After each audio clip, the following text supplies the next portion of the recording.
Obika looked like the earth itself had spat him out after a long, angry storm. His clothes were nothing but rags, hanging on his thin body like the last leaves of a dying tree. His hair shot out wildly in all directions, like thorny branches, fighting the wind. His face, covered with dirt and dust, wore a strange expression, half a smile, half a shadow. On his bent back, he carried an old sack, so worn it looked older than the hills. The sack hung low, dragging behind him, as if it carried the weight of terrible secrets. Wherever Obika went, that sack followed, like a snail carrying its shell. The people of Mbuli would peek at him from their windows, whispering behind cupped hands. "Who is this man?" one asked, her voice shaking. "He has no home, no family," another replied, crossing herself for protection. "He must be mad," said a third, clutching her child close. But Obika never cared for their stares or whispers.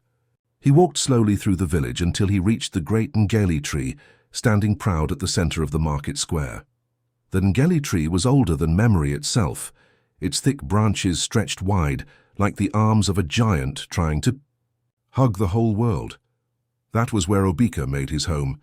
He dropped his heavy sack at the base of the tree, curled himself beneath its roots, and slept, the rains falling around him like a cold, heavy blanket.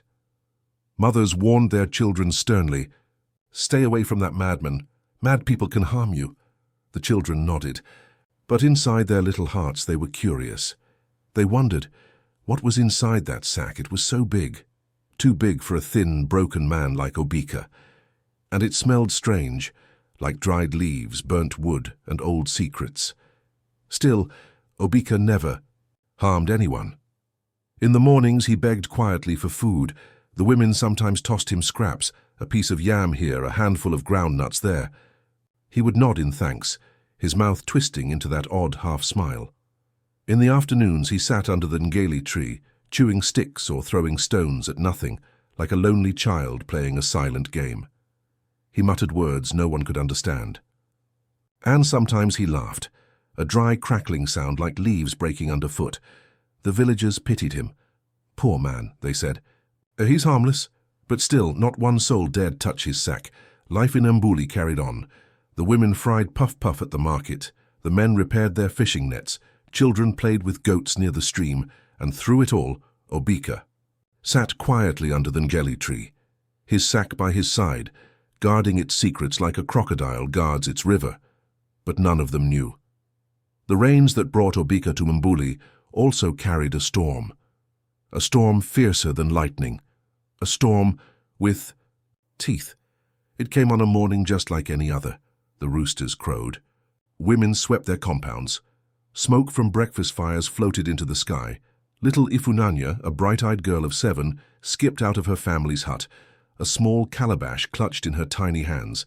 Her mother, Mama Udoka, called after her, "Buy palm oil from Mama Nike, and come straight home, Ifunanya, no playing." "I won't, Mama," Ifunanya sang back, her voice as sweet as a flute. The village watched her skip down the path, a flash of blue wrapper and bare feet dancing in the morning sun. But Ifunanya never returned. At first, Mama Udoka thought nothing of it. Maybe she had stopped to chat with her friends or to chase butterflies by the stream. But as the sun climbed higher and the shadows grew short, worry gripped her chest. She stepped outside and called, "Ifunanya! Ifunanya!" Her voice floated over the village, but no answer came. Neighbors dropped their work. The search began. They checked the market, the dusty paths, the bubbling stream, the thickets beyond the yam fields. But Ifunanya was nowhere. Only her small calabash was found, lying abandoned near the footpath, as empty as the hope draining from her mother's heart. By evening, Mbuli buzzed with fearful whispers.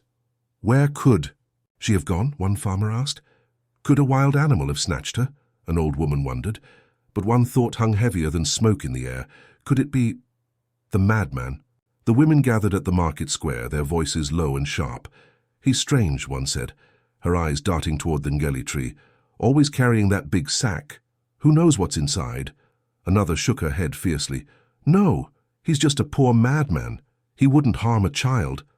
But the fear remained, thick and heavy. All eyes turned toward Obika. There he was, sitting under the Ngeli tree, chewing a stick like always, his sack resting beside him like a silent companion. When someone dared ask him, "Madman, did you see?" "Ifunanya?" Obika only laughed, a dry, eerie laugh, a laugh that made the skin crawl. The village elder shook his head. "Mad people know nothing," he said, but as the sun dipped behind the hills, painting the sky in blood-red colors, unease wrapped itself around Mbuli like a serpent. Obika sat alone under the Ngeli tree, and beside him, the sack, silent, heavy, guarding. Whatever secrets it held inside, the village elder shook his head sadly. "Keep searching," he whispered, but as the last light of the day disappeared, Mbuli fell into a deep, heavy silence. The only sound left was the broken sobs of Mama Udoka, crying into the darkness, her voice thin and hollow, like the wind moving through an empty calabash. Above the village, the stars blinked coldly, watching from their endless black sky. Witnesses to a secret they would never tell. Ifunanya was gone, and Mbuli would never be the same again. Days turned into weeks. Weeks folded into months. Yet the memory of the little girl refused to fade. It hung over the village like a stubborn mist, curling around every tree, every hut, every dream. Mama Udoka no longer wailed openly. Her cries had grown quieter, buried deep inside her. But the weight of her sorrow pressed on the village, like a heavy rain that refused to stop. Life in Mbuli tried to move on. Women returned to the markets. Men took their goats to graze. Children, once loud and playful, now whispered as they played, always glancing over their shoulders. Fear had planted roots. It lived among them now. Then it happened again. It was a morning, just like any other. Tuti. Sun rose. Smoke lifted from cooking fires. Birds sang. Little Obina, a curious boy of 10 with a bright laugh like chirping sparrows, was sent to fetch water from the stream. With his small wooden bucket swinging by his side, he waved to his brothers. "I'll be back soon," he called, his feet skipping along the dusty path. But Obina never returned. As the sun climbed higher and higher, and there was no sign of him, his mother's heart filled with dread. She sent his older brother to the stream. What he found there chilled his bones. The small wooden bucket sat alone on the riverbank, half in the water, gently rocking, but there was no sign of Obina, no footprints. No laughter, no boy. The brother ran back to the village, shouting, "Obina is missing! Obina is missing!" The news raced through Mbuli like fire through dry grass. The villagers dropped everything. Once again, they gathered at the market square. Faces pale, hands shaking, voices trembling. "Not another child," they whispered. No one wanted to believe it, but they searched. The stream, the farmlands, the yam fields, the forest paths. No sign of Obina. It was as if the earth itself had swallowed him whole. The fear that had once whispered through Mbuli now roared like a flood, drowning every heart. Mothers clutched their children tightly. Fathers sharpened their machetes and stood guard outside their homes. Doors were locked before the sun even touched the treetops. The once lively laughter of Mbuli's streets was replaced by long, heavy silences, and once again the whispers returned, whispers about Obika. "It must be him," one woman said, her voice trembling like a reed in the wind. "He came with that sack, and since then our children have vanished." "But he's mad," another protested weakly. "What would a madman want with children?" "He sits under that tree, always watching," another said, voice low. "Maybe he's only pretending to be mad," but no one dared confront him. Obika sat under the old Ngeli tree, as always, chewing on sticks, muttering to himself, laughing that dry, eerie laugh. The heavy sack rested beside him, silent and still, a black stone in a sea of fear. Fear spread like wildfire. Children no longer played outside after sunset. Even the bravest hunters hesitated to stay long in the bush. Every moving shadow looked like a hand reaching out. Every sudden sound made people jump. Yet, even with all their fear, no one dared go near Obika's sack. The thought of it, the thought of what might be inside, was too terrible to face, and so the village of Mbuli lived like a trapped bird, frozen, watching, waiting for the next child to vanish. But when night fell, Obika changed. Under the shadow of the Ngeli tree, he shed the skin of madness like a snake sheds its old, broken skin. His wild, silly laughter disappeared. His vacant stare sharpened, cold and clear like the tip of a spear.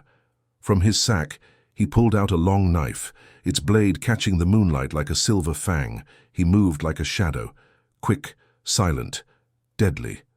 The darkness became his cloak. The night became his friend. Obika was no fool. He had been clever all along.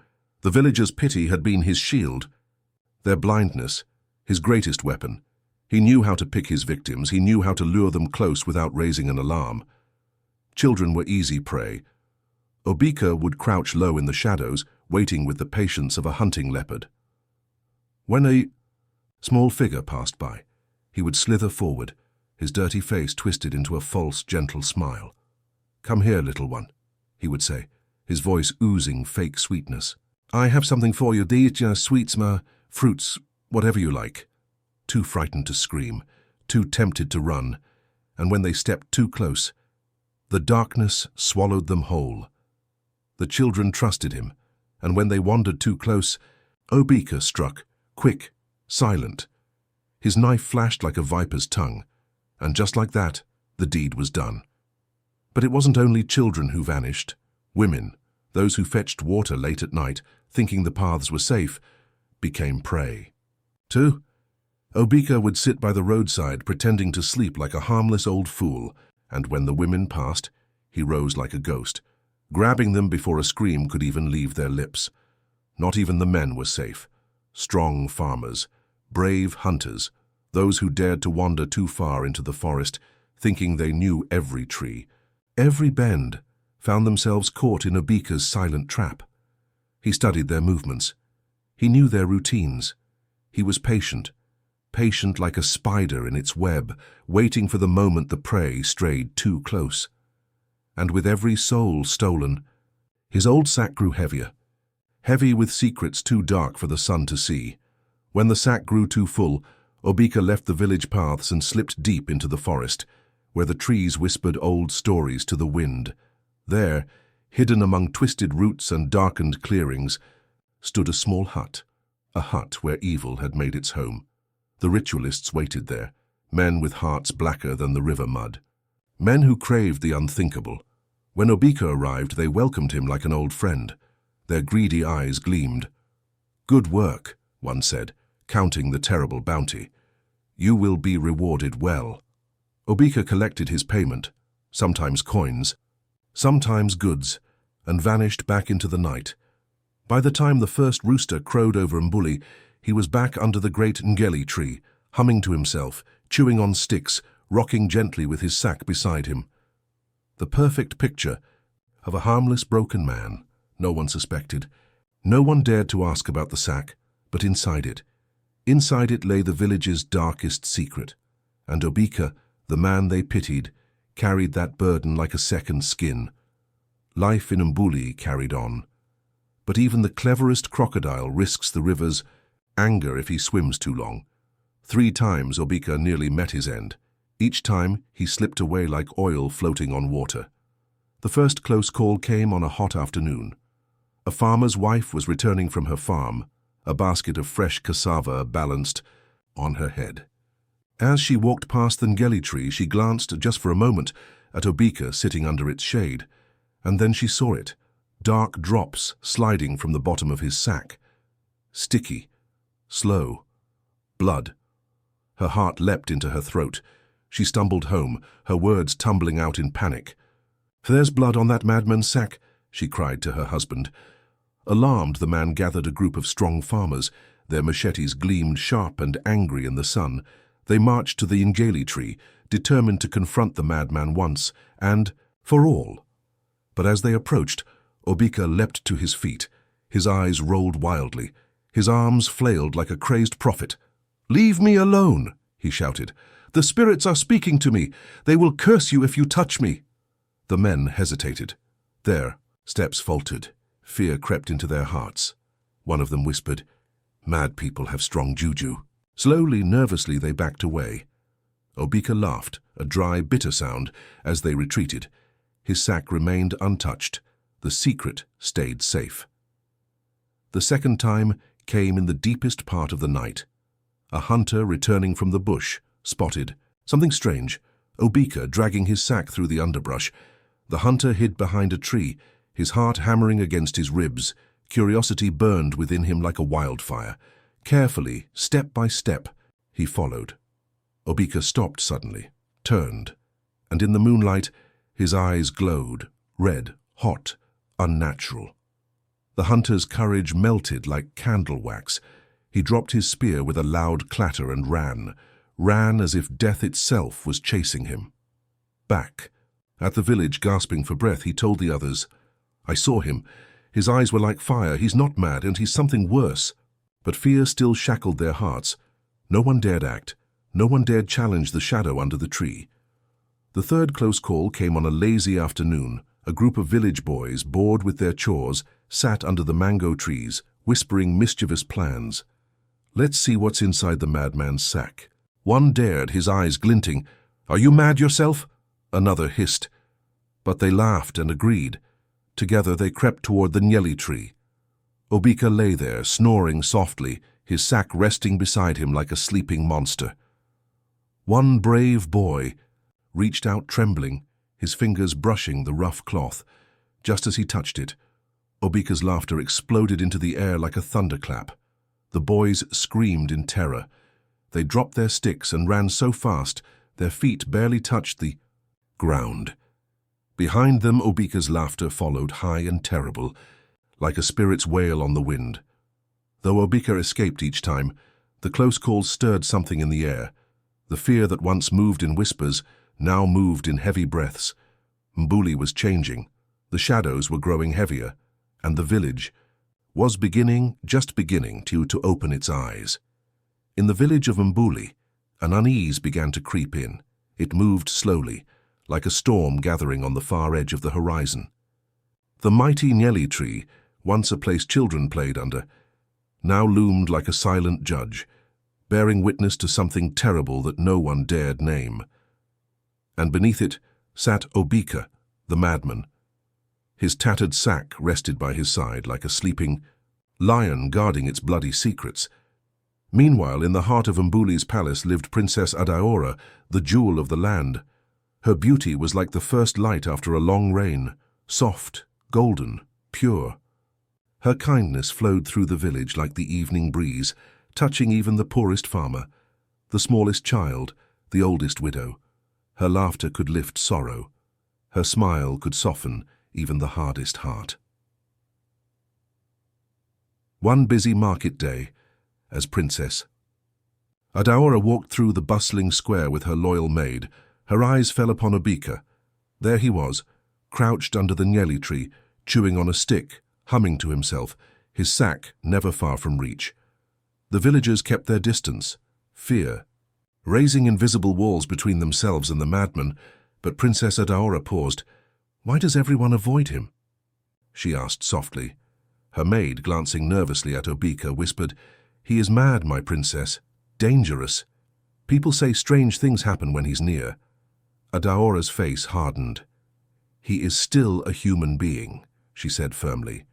"No one deserves to be treated like a dog." The next morning, Princess Adaora did something no one in Mbuli dared to do. She brought a bowl of steaming hot yam porridge to Obika. "Here, eat," she said gently, setting it before him. For a long moment, Obika just stared. Then slowly his wild eyes softened. He smiled, a crooked, broken smile that almost seemed human. "Thank you," he muttered, his hands trembling as he accepted the food. From that day forward, Adaora visited Obika often. She brought him warm food. Sometimes she sat on the ground beside him, speaking to him as if he were an old uncle, asking about his life, laughing at his mumbled stories. The villagers whispered behind her back. "Why is the princess wasting her kindness on the madman?" they hissed. "Can't she see the danger?" But Adaora did not care. She believed every soul deserved compassion. Her kindness shone bright, but she did not know it was attracting a darkness even her pure heart could not soften. For beneath the rags and the wild hair, Obika was no fool. He saw Adaora not as a friend, but as a prize, a treasure greater than anything he had ever stolen. The king's daughter. Her head alone, he thought, would make him richer than any dream he had ever dared to dream. The ritualists in the dark forest would pay a mountain of gold for the blood of royalty. And so, behind every smile he gave her, behind every nod of thanks, Obika sharpened his hunger, a hunger for betrayal, a hunger for the ultimate prize.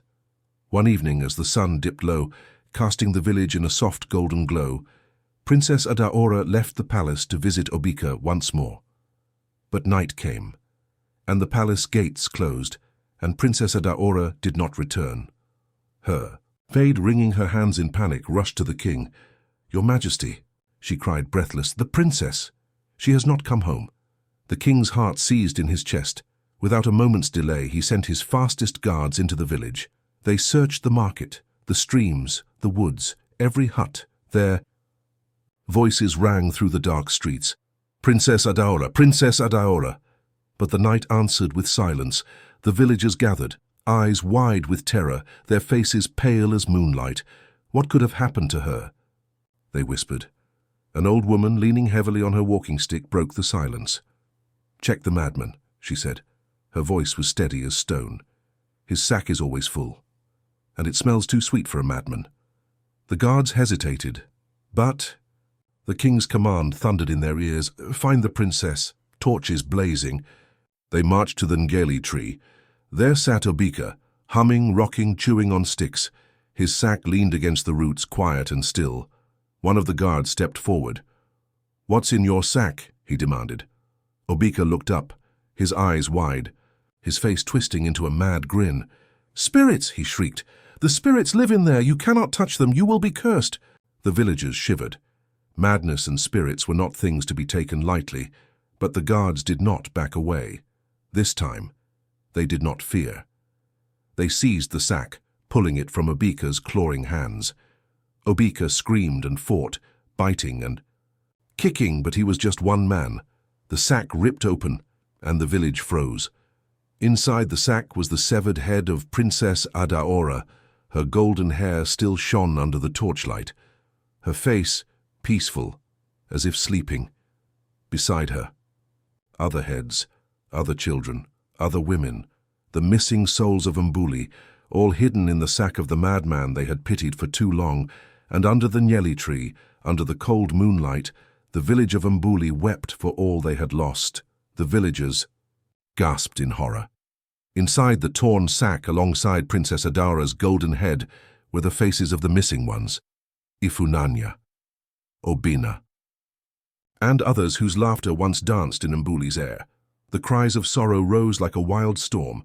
The kind princess, who had only ever shown love, who had seen the human inside the monster, had fallen to the very evil she tried to heal. The king's guards seized Obika, binding his hands with rough rope.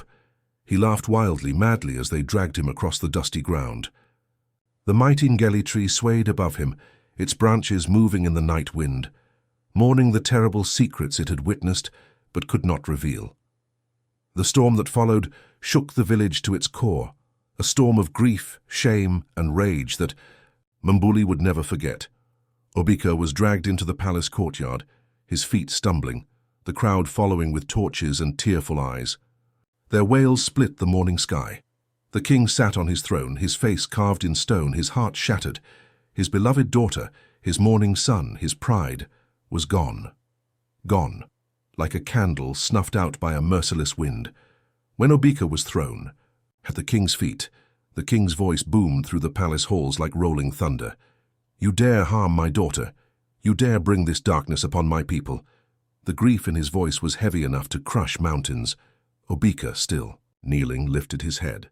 He smiled, a twisted, empty smile. "Kill me if you must," he said, his voice calm, almost mocking. "But know this, I am not the only monster here." The crowd gasped. A shiver moved through the hall like the passing of a dark spirit. "What do you mean?" the king thundered, his hand trembling with rage. Obika laughed, a dry, terrible laugh that filled every crack and crevice of the palace. "You call me evil," he said, "but your own greed feeds the ritualists." He spat, On the ground, you sell your lands. You sell your children's future for promises of gold, of power. Without your thirst for more, there would be no market for the heads I carried. The villagers grew silent. His words struck them harder than any blow. Each word was a mirror, showing them their own faces, faces stained with shame. You pity the madman, Obika continued, voice rising. Pity yourselves. It is your greed that poisons this land, not me. The king's sorrow twisted into fury. Enough, he roared, standing tall. You have taken what cannot be replaced. Your life will end today, and with it the evil you brought. With a wave of his hand the guards obeyed, and Obika's mocking laughter died under the rising sun. But his words stayed. They settled into the bones of every villager like cold ash. The people of Mbuli mourned Princess Adaora with a grief that never softened, but grief soon turned to resolve. We must destroy the ritualists, said the eldest chief, his voice like iron. They have feasted on our greed for too long. Led by the king's guards, the villagers marched into the thick forest. The trees loomed high above them, whispering old secrets. Deep within the dark heart of the woods, they found the hut where evil had been fed. The ritualists, the ones who bought the heads, who dealt in nightmares, stood frozen in terror as the angry crowd burst in. No more of your evil, they shouted. The villagers tore down the hut with bare hands and righteous fury. The tools of darkness, the charms, the blood-stained bowls, the wicked knives, were smashed and burned. The forest, once heavy with unspoken wickedness, was cleansed by fire and prayer. But even as the fires blazed bright, a deep sorrow remained. No flame could burn away the memory of Princess Adaora's kindness, her laughter, her light.